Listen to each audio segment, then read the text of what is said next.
At gumagalaw na naman ang galamay ng mastermind sa hearing sa Senate. Sipin nyo ang priority nilang imbestigahan, yung live stream ni VP Sara Duterte. Ang priority nilang imbestigahan, live stream ni Sara Duterte. Kasi pagbabanta yun. Ano bang gusto mong imbestigahan? Kaya nga tinatawag na impeachment. 'Di ba? Impeachment ni Sara Duterte. Pero patapusin natin. Pakinggan nyo. Bago natin durugin. At gumagalaw na naman ang galamay ng mastermind sa hearing sa Senate.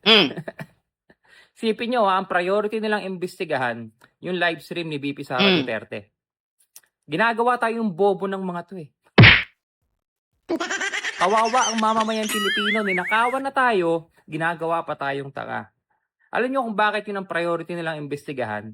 Kasi doon lang sila nakakakuha ng anggulo o butas kay VP Sara Duterte. Ano yun? Yun daw pagbabanta ni VP kay BBM. So, ibig sabihin, legit na. Naiintindihan mo yung pagbabanta. Nagigets mo. Natutuo yung pagbabanta ni Sara Duterte. Hindi siya AI. Diba? Sabi mo, yun yung butas eh. Kaya nga impeachment about kay Sara Duterte. Ano ba yung katiwalian ni Sara Duterte? Ano ba yung kapalpakan ni Sara Duterte? Yun yung tatalakayin sa impeachment ni Sara Duterte. Ang pangit naman, kung impeachment ni Sara Duterte, tapos ang tatalakayin mo, flood control. Diba? Impeachment nga ni Sara Duterte, flood control lang itatapik mo. Bobo ka. Diba? Maliwanag po ito balik natin. Sara Duterte. Ginagawa tayong bobo ng mga to eh. Bobo ka naman talaga. Hindi mo na kailangan sabihin, ginagawa kang bobo, no? Automatic po yan. Basta didiis ka, bobo ka. Diba? Automatic yan. Basta didiis ka, bobo ka. Tingnan mo ha, alam mo pala na may ganong pagbabanta si Sara Duterte. Pero ayaw mong talakayin diyan sa impeachment trial na yan. Tingnan mo gaano ka kabobo. Diba? Tingnan mo kung gaano ka kabobo. Di mo pinag-isipan yung mga sinasabi mong katarantaduhan. Sino ang ninakawan? Ikaw kaalyado ni DDS sa mga magnanakaw. Ninakawan daw tayo. Ako hindi po ako ninakawan. Wala namang ninakaw sa akin. Sa'yo, magkano? Ninakawan tayo, putang ina mo, nakatanggap ka pa nga. Kasi pag kumampi ka sa mga naghahabol sa kapangyarihan, grabe makabayad yan. Ano yan? Kawawa ang mamamayan Pilipino, ninakawan na tayo, ginagawa pa tayong tanga. Sino ba yung nagnakaw? Diba si Digong? Si Digong po yung nagnakaw kasi sa panahon ni Digong, grabe yung korupsyon. Grabe yung pagnanakaw. Diba? Kaya pag upo ni PBBM, yung mga magnanakaw na bulabog, binulabog ng Pangulo eh. Kaya kawawa daw po tayo, hindi naman po kami kawawa. Sa isang araw nga, 10 beses kaming kumain eh. Sa isang araw, 10 beses kaming kumain. Minsan nga, tinatamad na akong kumain eh. Paano kami naging kawawa? Shout out Tiger99. Si Tiger99, hindi rin to kawawa. Diba? Pa-relax nga lang yan eh. Tangina mo, ang sarap mong batukan, putang ina mo ka. Mukha pa lang, alam mo, ayoko pong manakit ng tao. Pero pag nanggigigil ako, gustong mag-release tong yung kamao ko no? Pag tumama sa'yo, papunta sa mukha ni Ruben Padilla, ganun yung mangyayari. Diba? Sports lang naman, pag-umpugin ko pa kayo ni Ruben Padilla eh. Parating nyo ito kay Ruben Padilla, batuk-batukan lang kita sa loob ng ring eh. Pag nanggigigil talaga ako na,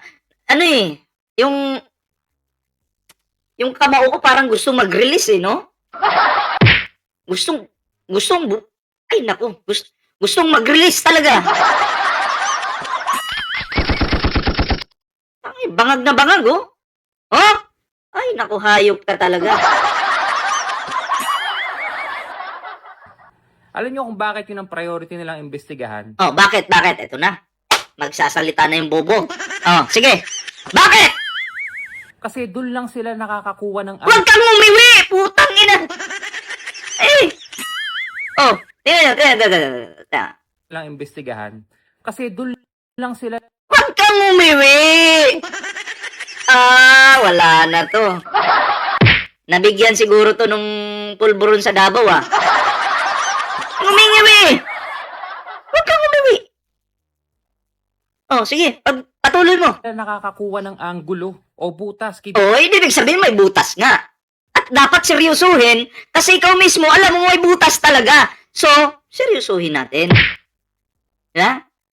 Seryosuhin natin. Doon lang sila nakakakuha ng anggulo. Kasi may butas talaga. Oh, butas nga. BP Sara Duterte. Ano yun? Yun daw pagbabanta ni BP kay BBM. Ha! Yun lang. Lang.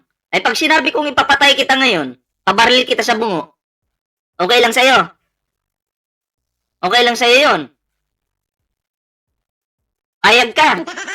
Pag sinabi ko. Tangina nito. Pero sige, sipin nyo yung video na yun, yun ay damdamin ni BP Sara Duterte. Damdamin. Pwede pala yun, yung masama lang yung loob mo, damdamin mo. Magbabanta ka na. Ha? Pwede pala yun. Eh, ngayon ko lang nalaman yan, ha. Pero anyway, ito muna. Cut muna tayo dyan. Advertise muna tayo. Advertise muna. Babalikan natin to mamaya. Babalikan natin. Dito muna tayo. Pakinggan nyo to. Anti-corruption din po ba kayo katulad ko? Yes po.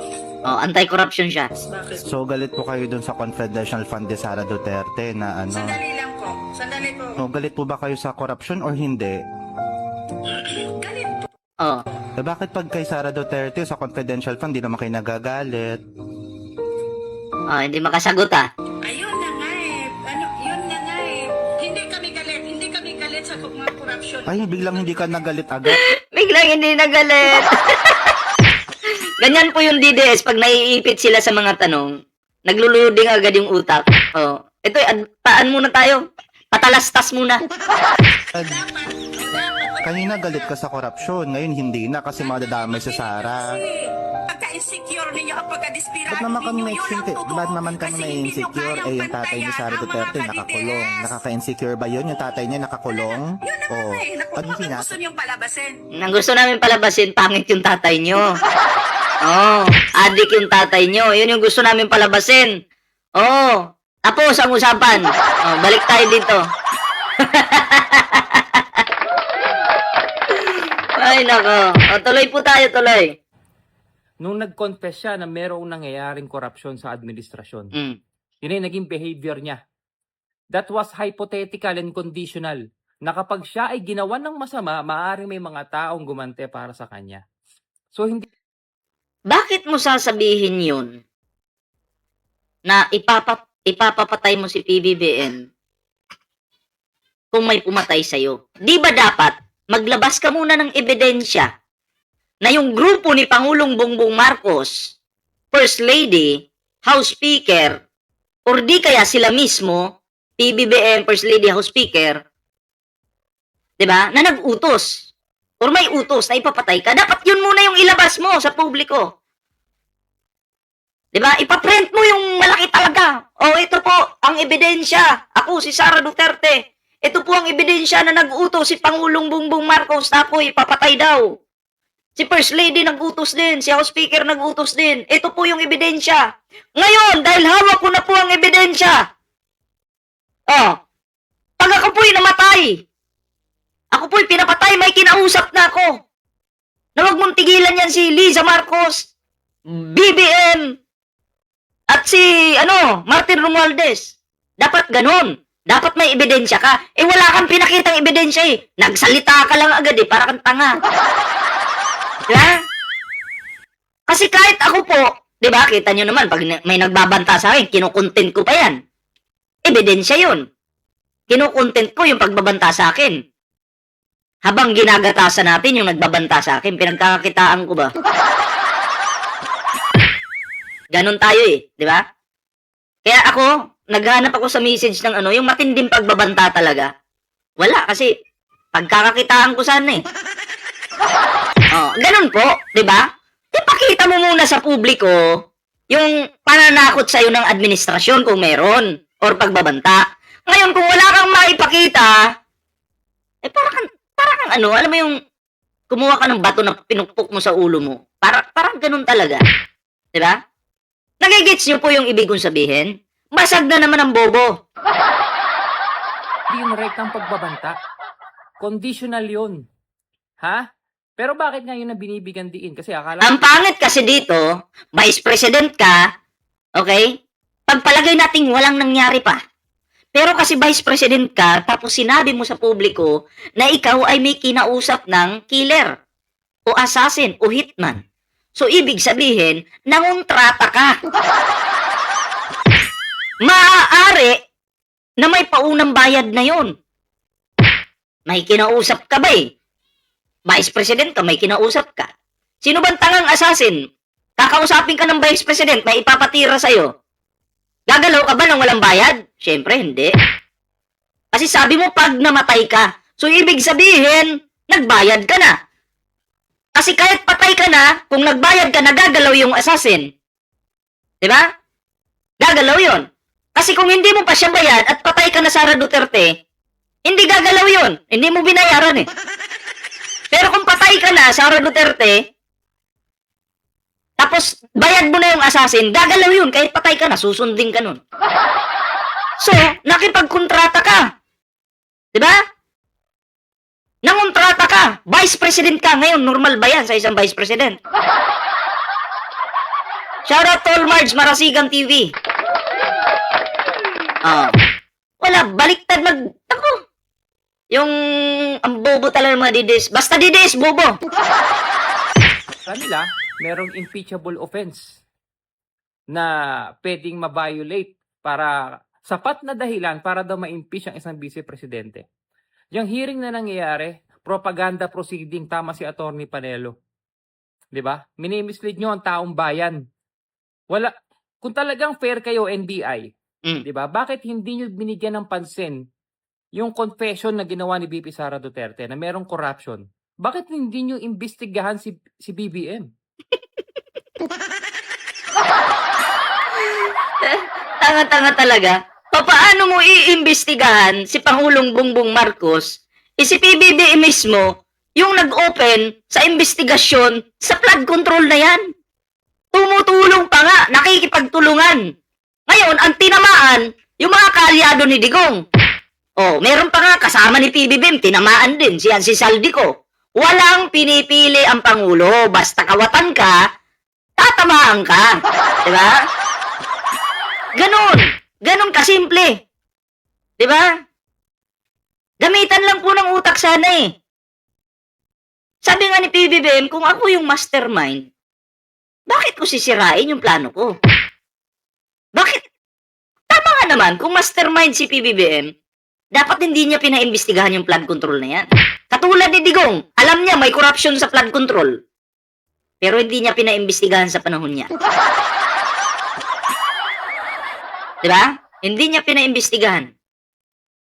Pero alam niya may malaking nakawan talaga dyan, diba? Kaya sabi ni Digong, maghanap ulit kayo ng Marcos kung gusto niyong masolve ang problema sa pagnanakaw sa gobyerno. Nung nakahanap ng Marcos, ayun, nabulabog yung mga kawatan. Diba? Dapat siya ang topic ngayon sa hearing sa Senate eh. Ang pangit naman ng ganun. Impeachment ni Sara Duterte. Ang itatopic mo si PBBM. Nabuang na. Nabubo na.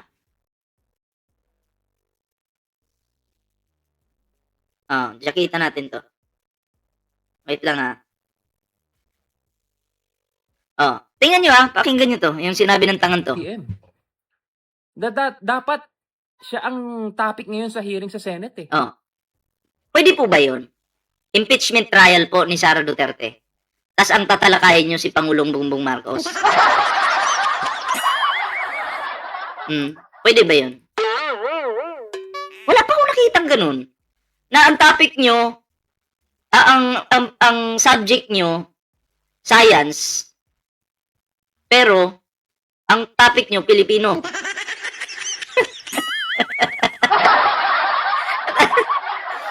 Or di kaya, ang subject nyo, mathematics, pero ang topic ninyo, English.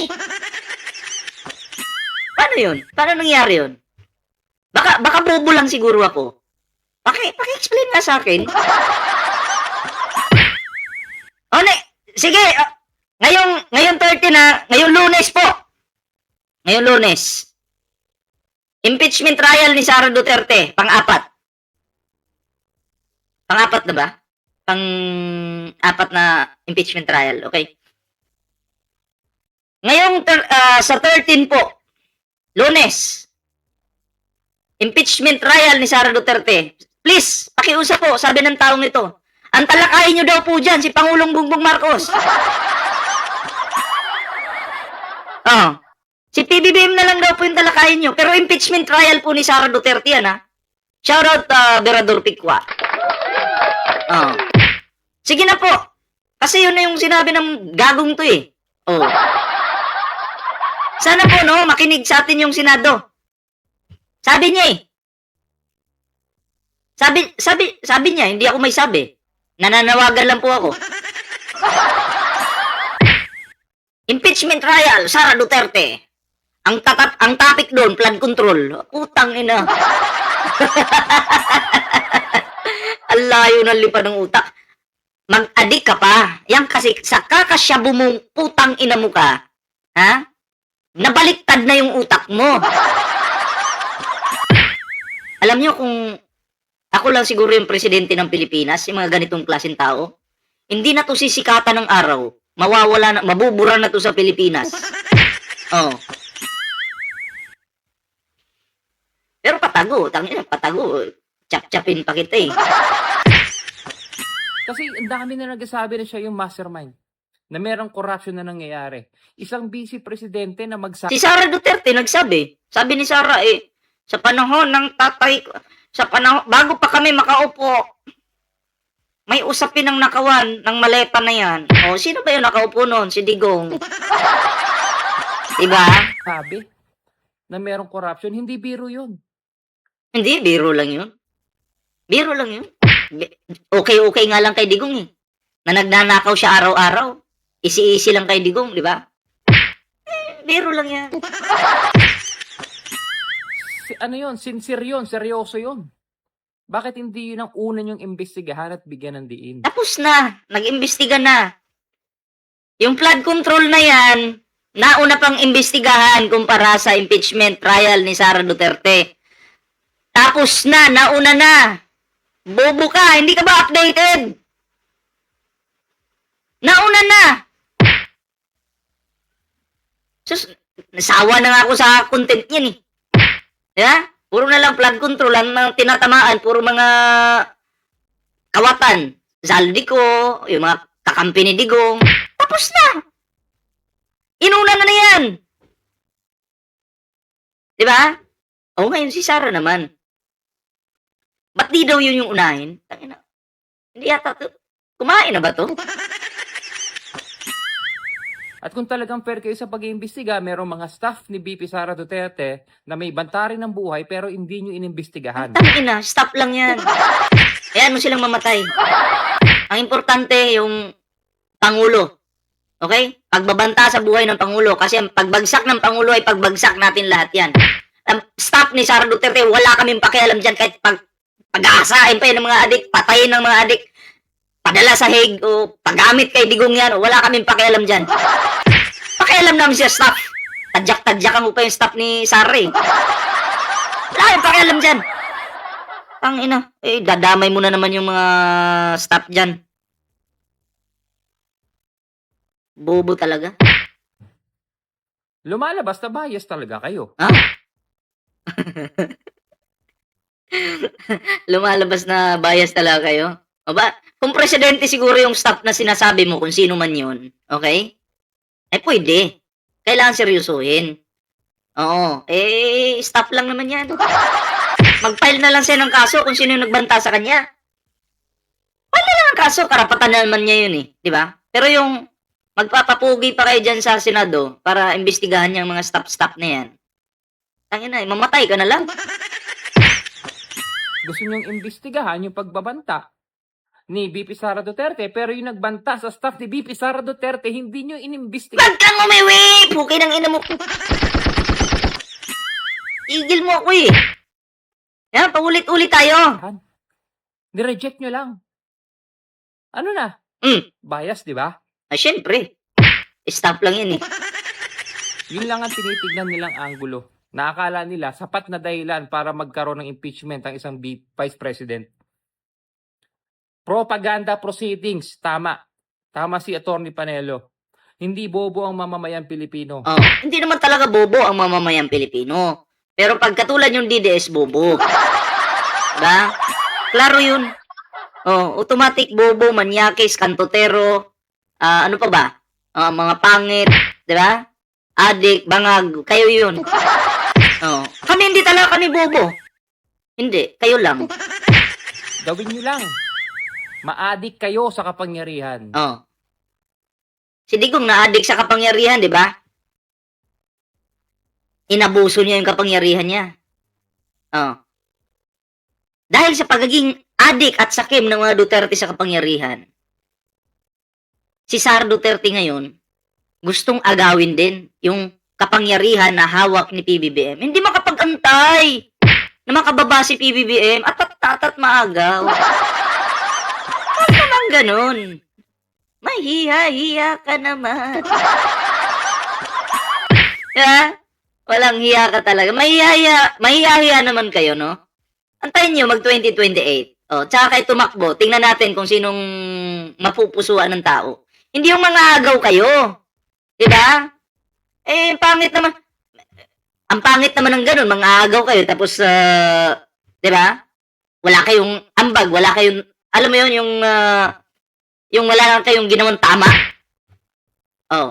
Ito pa pakinggan nyo ito. Itong, ano ng Sara nila. May piplay akong video. Michelle Led, shoutout po may piplay po akong video dito. Ito yung nakakahiya talaga to. Tingnan nyo Shinare ko yung kanina eh.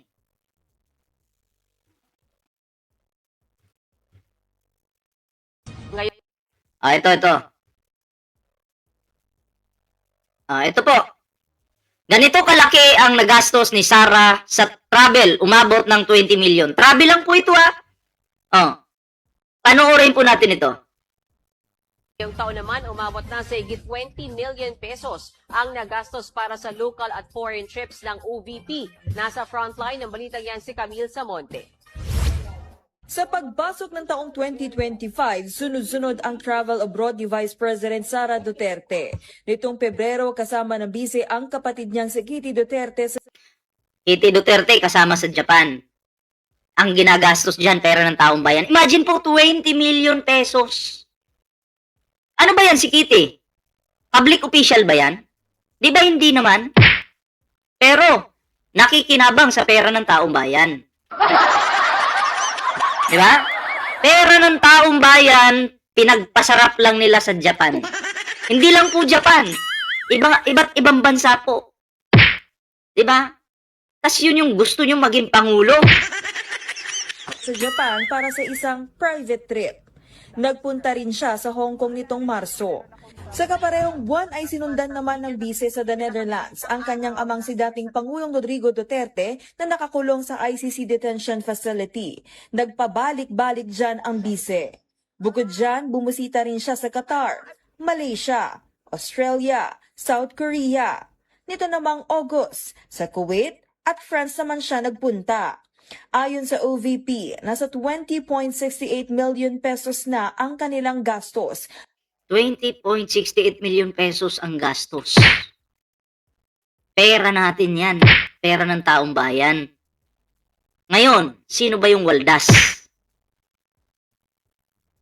Pa-travel-travel po sila, pero sila po ang nakikinabang. Hindi naman po Taong bayan yung nakikinabang. Si PBBM nagta-travel pero nakikinabang po taong bayan mga Pilipino. Makikwan, shoutout po Ang sakit nito na 20.68 million pesos yung nagastos nila, no? Sabi ng mga DDS, ay hindi, pera naman nila yan eh. Private na pera. Yung sarili nilang pera yan. Pero OVP na mismo, ang naggaglag sa sarili nila. Ayan, 20.68 million. Anong sabi nyo? Sarili nilang pera? Tingnan nyo yan. Grabe. Ang lupit mo. Kaya nga tinawag siyang Inday Sayad. Inday Lustay. Ha? Kasama pa si Kitty Duterte dyan. Ha? Pagdating nila ng ibang bansa, sarap ng kinakain nila, sarap ng kinakain nila, pero hindi naman nila pera yung pinambili dyan. Hotel-hotel pa. Hindi naman nila pera yung Naku, kakagigil talaga no? Naku, kung i-check kaya natin yung bulati sa tiyan ni Sara Duterte, ilan kaya? Patuloy natin. Para sa kanyang biyahe sa Pilipinas at abroad. As of July 31 pa lang yan, 7.473 million pesos ang nagamit sa international travel, habang 13.207 million dito ay nagastos sa local travel. May natitira pang 42 million pesos ang OVP mula sa inilaang 62.5 million pesos na pondo para sa kanyang travel expenses ngayong taon. Susunod na taon, nasa 20 million pesos na lang ang budget allocation para sa travel expenses ng OVP.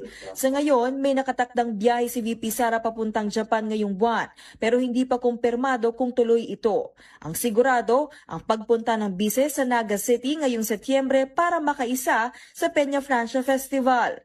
Ang pangit dito, nagta-travel ka pero walang napapala yung Pilipino. Dapat nagta-travel ka, pumupunta ka ng ibang bansa, may mga, pag uwi mo ng bansa, may magiging ambag ka ba? Halimbawa, pupunta ka ng Hague. Ano bang purpose mo? Pupunta ka ng Hague. Anong pakinabang namin dyan? Wala. Punta ka lang sa tatay mo, bisita ka lang. Pero pera pa rin ng taong bayan ginagastos mo. Hindi katulad kay PBBM, pagpunta ng ibang bansa, pag uwi ng Pilipinas, makikinabang mga Pilipino, may mga namumuhunan dahil nagtiwala sila kay PBBM. Diba? Ay, may tiwala ako sa Pangulo, kaya, yung KAIS ngayon. Katulad niya, yung KAIS, may mga malalaking negosyante na nagtiwala kay PBBM. Susuporta sila sa Pangulo. Diba? Para yung mga airports natin maging high-tech na, yung mga ports natin maging high-tech na, ganun po. So may tiwala sila. So may pakinabang yung pag-alis ni PBBM sa pag-alis-alis sa ibang bansa, di ba? At nagtatrabaho talaga sila. Ganun po. Pero si Sara Duterte putang ina, 20 million mahigit yung sinayang niyang pera. Pero sa 20 million pesos na yan, ano po bang proyekto yung narinig natin na maganda para sa Pilipinas na naiambag ni Sara Duterte? Meron po ba? Paki-comment ka. Baka nakalimutan ko lang baka meron. Paki-comment. Sige, tingnan natin.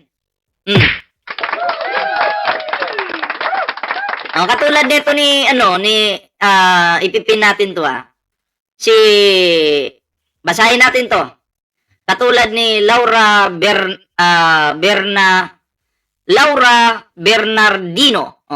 Sabi niya, wala namang pumipigil sa'yo kung BBM ka, saksak mo sa baga mo. Katulad ni Laura Bernardino, bobo po ito. 'Di ba? Isang inutil na matanda. Ang tanda-tanda mo, nalalamunin ka na ng lupa, tatanga-tanga ka pa. Ang baho-baho pa ng mukha mo. 'Di ba? Isaksak mo yung burat ni Digong sa mukha mo. Yung burat ni Digong, isaksak mo sa pagmumukha mo. Sa kakadigong mo ng Digong, puntahan mo sa Hague, isaksak mo yung burat niya sa mukha mo. 'Di ba? Total, pareho naman kayong pangit Pareho naman kayong pangit ni Digong. Di, ayun na lang. Yeah? Alam mo, Laura, pangit ng pangalan mo, Laura ka pa. Yeah?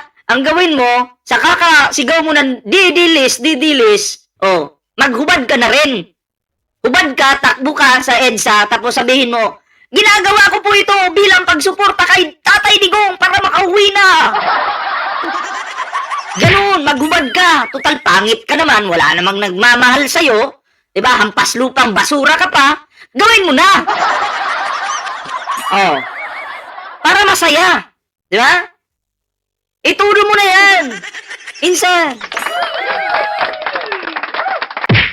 Kita mo na nga eh. Yung amo mo. Yung sinusuportahan mo. Grabe makagastos ng pera. Wala tayong napapala. Diba? Tapos Duterte ka pa rin. Yan po ang patunay na may virus ka na sa utak. Yan ang patunay na bobo ka. Diba? DDS ka noon. DDS ka pa rin ngayon. May virus ka na sa utak. Oh. Kaya ako, naawa ko sa'yo eh. Sa totoo lang, nakakaawa ka. Matanda ka na, pero patapon na yung utak mo. Diba? Mag-comment ka! Huwag kang mahiya, mag-comment ka! Asan ka? Patay ka na agad! Na-stroke ka! Na-stroke ka na! Ay, tangina. Mahihiyain pala si Laura. Mahihiyain po si Laura, biglang naglaho yung kaluluwa. Oh. Oh, buti nga lahat ng mga DDS ipapakulong sa mga paninira, bastos, mayabang, sinungaling. Buti nga sa kanila. Tiis-tiis mo na sila sa kulungan. Ganun lang naman eh. Oh, isama mo na si Ruben Padilla sa pagsaksak sa ano daw? Burat hindi ko. Ang ina, bakit may isasama si Ruben Padilla? Bobo lang yun, pero hindi mong bakla yun. Tangin. Ay, nako. Bobo lang naman yun. Grabe ka maka-comment, ha? Roger, ha? Oh. Buong bansa, isang tukhang, isang sigaw. Digong kulong. Grabe yung mga comment nyo. Inaasar nyo naman yung mga didilis dyan. O, iiyak na naman sila mamaya. O, huwag nyo naman paiyakin. Huwag nyo naman paiyakin yung mga didilis. Grabe naman kayo. Oh. So, anyway, kayo po, ano po yung inyong opinion dito? Ano po yung inyong reaksyon? Ayan, paki-comment naman para mabasa po natin yung inyong mga comment dyan. Ayan, and syempre, no, huwag kalimutan mag-like, share, subscribe para naman po maging updated po kayo sa mga uploads po natin. And syempre, no, may TikTok po tayo dyan, may Facebook po tayo dyan. And kompleto po yan, mga pre. Oh, kompleto Ricardos po yan, ha? O, i-follow nyo na po yung ating mga social media accounts. Ayan. Syempre, abangan nyo po mamaya, may magla-live po si Mr. Sponsor, no? Siguro mga alas 10 ng gabi, alas 9, ganun siguro, no? So, abangan nyo mamaya, no? At abangan nyo rin po yung mga uploads ko. Okay? So, hanggang dito lang muna yung ating video. Ingat po kayo lahat. Magandang araw po sa inyo lahat. Oh. Oy, may umabol yata. Sabi dito, huy, pangit! Huwag pa rin tawa. Mas lalo kang pumapangit. Oh, ina mo. Sabi ni Alan, Fagib. Ang pangit ng pangalan mo. Oo, alam mo, kung ikukumpara kita sa bulbul ko, ikaw yung dumi. Oo. Wag na sa mukha ko kasi sa sobrang pogi ko, hindi mo ako ka-level eh. Diba? Hindi mo ako ka-level, Alan. Pangalan mo pa lang, Alan. Putang inang pangalan yan. Woo! Anong klaseng pangalan yan? Pangalan pala Alan. Oh. Ano po ba yung pangalang Alan? Eh, ang papangit niyan. Ha? Oh, kaya ikaw, Alan, hinay-hinay ka sa comment mo. Kasi, bumalik agad sa'yo, oh. Diba? Oh, kaya nga, wala kang picture, wala kang totoong pangalan, kasi kinakahiya mo yung pangit mong pagmumuka. Okay? Oh, ay, pambakla, pangkayetano, yung pangalan. Uy, grabe kayo kay Cayetano, ha? Oh. Eh, walang mukha. Hindi niya may pakita yung mukha niya. Diba? Kasi, pangit siya. Kasi siya yung pinutok ng nanay niya sa kanal. Oh. 'Di ba? Pinutok yung nanay niya sa kanal. Siya, pinutok ng nanay niya sa kanal. Kaya ayan. Naging Alan yung pangalan. Diba? Tandaan po natin, Alan Peter Cayetano, bading. Si Alan, bading din to. Wala. Mga DDS na mga hampas lupang kulangot talaga, no? Shout out po sa inyo. So yun lang, magkita-kita ulit tayo mamaya sa susunod nating video. Ingat po kayo lahat.